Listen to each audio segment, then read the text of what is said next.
With the cost of living increasing and inflation soaring, it's never been a more important time to keep an eye on your finances. Day by day, everything is slowly becoming more expensive. Creating a plan of action will help make sure you're more secure. So in today's video, we'll be going over some tips and ideas about how you can save more money. Now firstly is to set a goal. You can treat this like a game and try to set yourself a goal to work towards. The number you set yourself may seem out of reach, but that's the same with any goal. It's not until you break it down step by step do you then realize it's possible. Knowing what you're aiming towards means you can build a course of action. We all know it's never been more important to save more money and to use what we can afford to invest into the stock market to grow your money and make sure you're future-proofing yourself through these more difficult times against the rising cost of goods and inflation. The average UK household saves around £5,400 per year. Now this number is just the average, and it can be skewed upwards or downwards depending on your salary, your job, your location and personal circumstances. So in this video we're going to target double the average using some tips and tricks you really should know. It's important to know money is relative, so saving £10,000 for one person may be different to another person saving £10,000. Everyone has different incomes and we earn different amounts and spend different amounts depending on our lifestyle. So pick a figure that's personal and tailored to you. These rules and tips we will go through can be helpful whatever the saving goal is, and it all comes down to consistency and your mindset. You have to change the way you think about saving money and maintain that habit over a long period of time to start to gain some good amount of money in your savings account. So the first thing you need to do is think about what your actual goal is.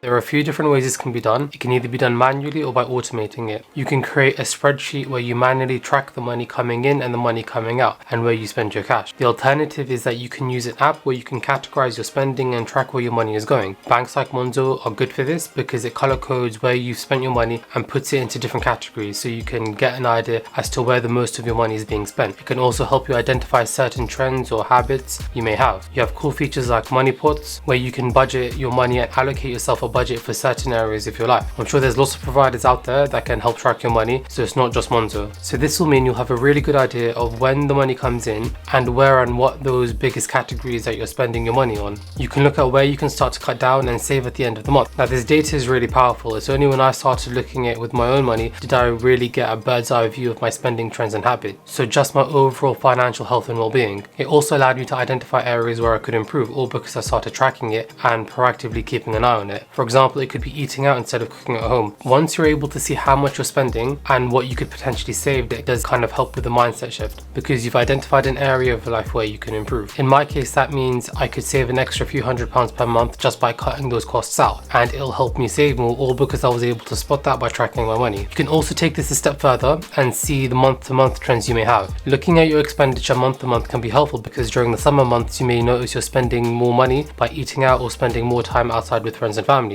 and that can help you budget accordingly. Tracking that means you can do something about it to stop yourself from spending too much. But this one again is really simple. You don't have to focus on earning more money or trying to get a new job or a promotion. Whatever it is, focus on what you have right now and reduce those expenses. Those few pounds here and there can all add up, and you can redirect that money to a savings pot and you'll have a good amount of money saved in no time. You should be setting up a direct debit that takes money out automatically as soon as you get paid with the amount that you need to be saving each month. In order to get on top of it, you need to be proactive and not treat saving money as an afterthought. Because if you're just waiting to see what money you have left at the end of the month, then this won't ever work because you've not planned it in advance. You also want to treat savings the same way you treat a bill. When your salary goes into your bank account, and with that money you want to save into a savings or into an investment account straight away. Most people when they budget, they'll take into account their finances, so bills, mortgage, rent, all the things that they need to pay straight away. Then they'll start spending what's known as disposable income, and then whatever is left at the end of the month then goes into savings.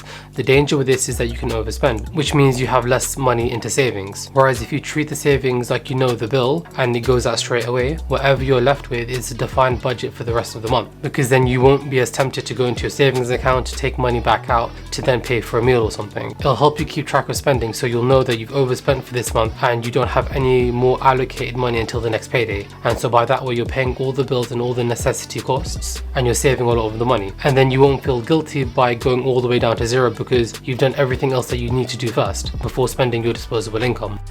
The idea here is to save the change. So if you were to spend 70p, the roundup feature uses 70p to pay for the item and then rounds it up to £1. So it takes 30p and stores it into a savings account. When you spend day to day, you won't really notice it across the weeks and months, and you'll soon realize you've saved hundreds and maybe even thousands of pounds if you use the feature regularly. It's all automated and you don't have to think twice about it. There are lots of providers out there that use these features. You could even look into fintechs like Starling Bank or more traditional companies like Lloyds or Barclays. Another good option is Moneybox, which I have used in the past. You connect it to your normal bank account and it will then monitor your transactions, round up all of that spend, and then through a direct debit once a month or once a week depending on your choosing. They'll move the same amount of money based on the roundups into an investment account or a stocks and shares ISA. So that's a cool feature if you want to invest your money rather than just saving it through Moneybox.